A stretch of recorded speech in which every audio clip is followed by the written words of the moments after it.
We got some big news as soon as we signed off the air on Friday, and we kind of saw it coming because there was some chatter out there about it, but a 3-page statement put out by Micah Parsons. Did you read it? Not the whole thing. I mean, who's got time for that? But I read enough of it to know what the gist of it was. He's requesting a trade. Here is how he ended it. He talked about never wanting to do anything like this and blah, blah, blah, blah, blah, but here we are.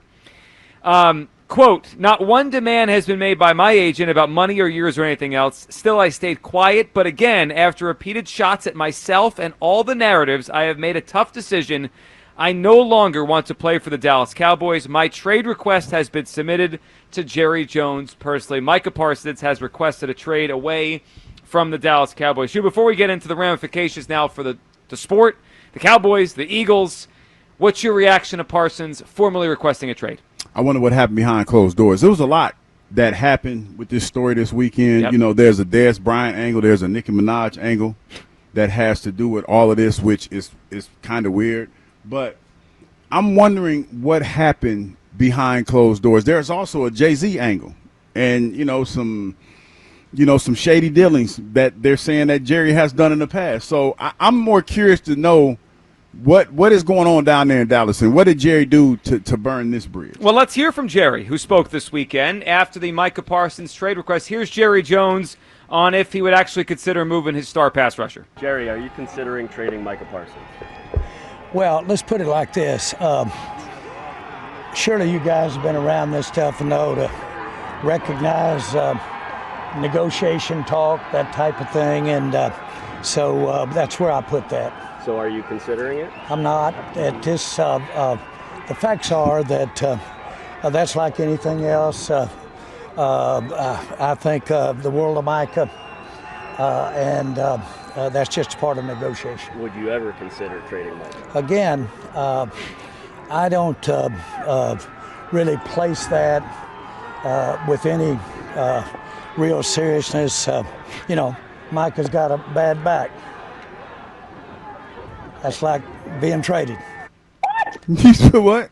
So, I love the end. Michael got a bad back. Yeah, not taking it seriously. Traded. Yeah. All right, let's hear from Mike on Jerry on what Micah needs to do now as camp continues without him participating. Just to be clear, you don't feel the relationship has changed at all from the Super Bowl Big 12?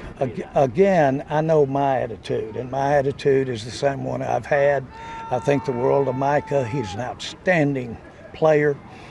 He can really help us, but he's got to fit in with what's in the best interest of the team, and that's what the negotiation's all about.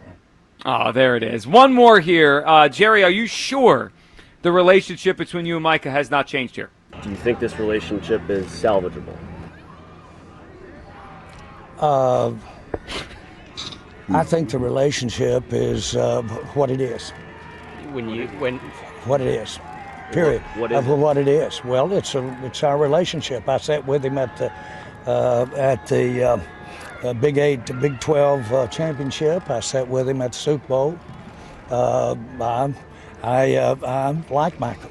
I've eaten a lot of raccoon. All right, so he's got a 5-alarm fire on his hands. I mean, I know he says this is part of negotiation. Dak did not request a trade. Last year, CeeDee Lamb did not request a trade. This is a little bit of an up from the recent ones he's dealt with. Did the offensive lineman a few years ago? No, he didn't request a trade. Okay, so this is new. This is escalated. This is escalated. All right, well, that obviously brings up the idea of what now, right? Will he trade him? He said no, but when push comes to shove, I'm sure offers are going to start coming in. His phone probably is already Stephen Jones. ringing right now. I'm sure they are.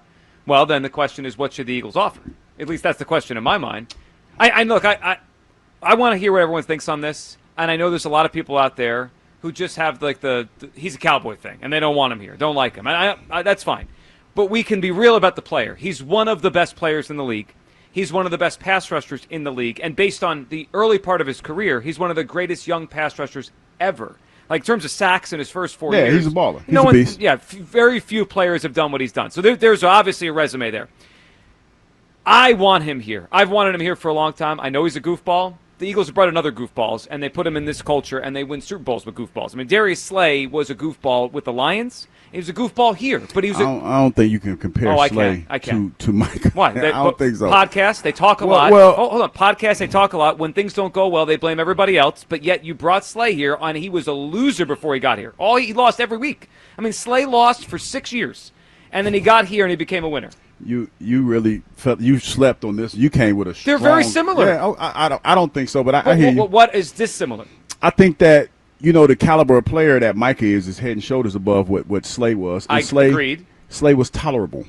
I think that Slay's a good player, but when you talk about his impact in that space, in that YouTube, Twitter space, it's not the same as Micah's.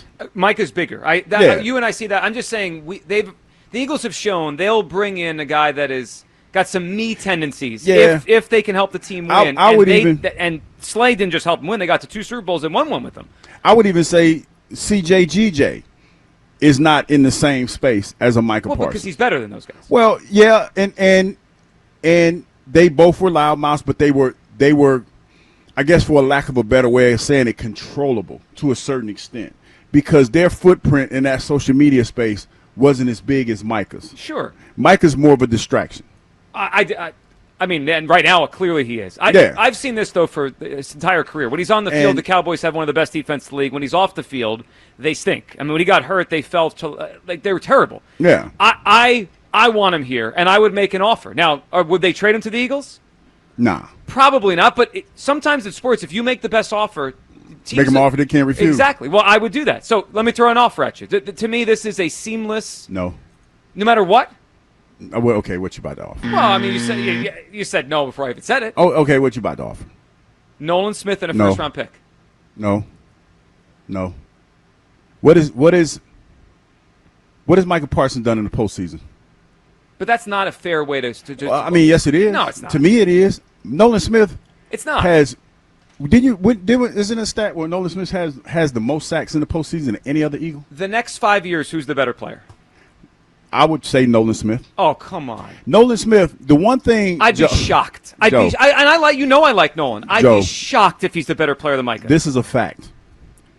I can pop tape in and show you where Micah Parsons has disappeared in games, especially when they run the ball at him. Yes. Nolan Smith has plays where he's blown up guards. He's taken on guards. He might have gotten hurt, but he plays the run. 2 years in, he's had a shoulder injury, and he has had a torn triceps. But he played a run. But that's fine. But guess what? In the next 5 years, and you guys know I like Nolan. In the next 5 years, he might play half the games. He might play 3/4 of the games. Micah Parsons has played most of his games and played 85 to 90% of the snaps for 5 years in the league. I will give you this.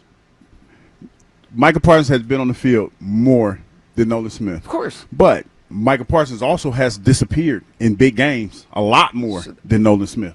All the Cowboys have. Again, this is why I brought up Darius Slay. Darius Slay didn't get to play in the playoffs. Or play maybe in one playoff game. Like, I can't not want a great player because he's had a couple of down playoff games. I'm not giving up Nolan Smith. Oh, I would do it in a heartbeat. All right, Nolan Smith and a 1 for Micah Parsons. Now, I think it's going to cost more. I think they're going to, if they actually trade him, to me, it's 2 first-round picks. That's what they're going to ask for. Yeah, they're going to ask for the moon and the star. And someone might give it to them. I don't know. I would offer Nolan Smith and a 1.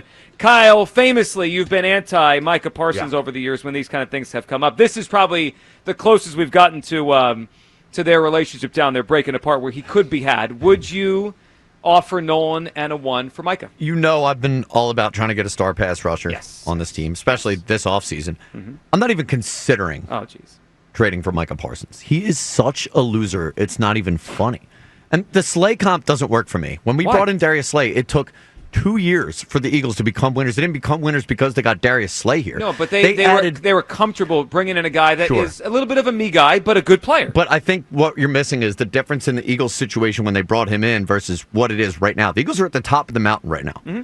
And if you're talking to me about bringing a guy like Myles Garrett, a TJ Watt, that's different. I think all they do is add something to the defense that we don't have that could help keep them at the top of the mountain. This has more of a risk to it. Like, we're at the top of the mountain right now. You bring this type of loser into the locker room, I think you run that risk of things going poorly and add it. Like, and the one bad apple spoils the bunch, stuff like that. Like, I think the Eagles are good enough to where they don't need to take on this risk right now. With Darius Slay, they were a middling team, maybe a playoff team. They brought him in, won 4 games, and it wasn't until they really built the roster that they became a winning team. There wasn't that big. Like, what was the worst thing that could have happened if they brought Darius Slay in? They still don't make the playoffs, so right. they stay. You know, like. So I just want to get narrow it down to this. Yeah. So Hugh doesn't love the personality, and we know Hugh doesn't quite believe he's as great of a player as other people. He's a loser. So for you, it's just the personality. Because, it's obviously not his play. Well, right. That's the play is off the charts. Yeah, but I think a lot of it's not just him. Like, it's about where the Eagles stand right now. Like the Eagles, I think, while I don't think the defense is going to be quite as good as it was last year, I think they're going to be good enough to win. I just think we're overthinking this. He's one of the best players in the league. From the minute he walked in the league, he's been one of the best players. He's been one of the best pass rushers. No, he's been one of the best players. Pass rushing. Well, that's a very important thing. It's an important thing, but again, Joe, he disappears. He disappears a lot. The cost does matter too, though. Sure, it does. We're basing 4 of his games. How many playoff games has he played in his career? 3 or 4? It's not like he's played in 9 or 10 or 12. Where that's who he is. But he tends to disappear. No. But think about it though, because if we're just think about some of the best players the Cowboys have. Dak Prescott, pretty good quarterback. CeeDee Lamb, great wide receiver. Micah Parsons, one of the top pass rushers in the league. Right. Why do they not win in the postseason? It's all of the loser energy. Sure, but there has to be something to that. Well, I don't know. I mean, maybe it is together. But if you remove them from the situation and put them on the best organization in the sport, to me that morphs them. They come here. Like I think they emulate. No, I think they assimilate. We're almost underrating the Eagles. The Eagles have brought in a lot of losers in the past, and they become winners when they arrive here. Again, that's why I bring up Darius Slay. He lost every Sunday for 7 years. But if we're underrating the Eagles, then why run the risk? Because how often you get a chance to get a player like this? It's not like they come up every year. This is a very rare instance. I would make the offer. I'd offer Nolan Smith in a 1. I actually think they're going to get more for him. And it's going to end up 2 ones if they actually trade him. Where do you come down? 215-592-9494. I just think we're looking for reasons not to want to bring this guy in because we don't like him. Yes. At least you're honest. I don't not like him. I mean, he all right. But right. You're asking me as a football guy, what do I see? I see a guy that disappears a lot. And you're asking me to give up a guy who has been phenomenal in a short sampling size in the playoffs. Yeah. And on top of that, financially, what is Micah Parsons asking for? He's asking for Myles Garrett money. Well, I'm glad you brought that up because I'm sure other people are thinking the same thing. Like, it's a huge jump. A year from now, if Nolan is as good as all we think, he's going to get $25 million a year. I don't think he's going to get as much as but then he's younger. Well, not that much. But Micah's 25 and Nolan's 24. But if we're talking about like a 4-year contract, that does matter. Like 2 years, 2 years is half of that. The life of that contract. I'm just saying, if money's a big part of this, we all see where this is going, right? Micah's going to ask for $42 million. He's going to try to jump Garrett, right? He's going to want the highest contract.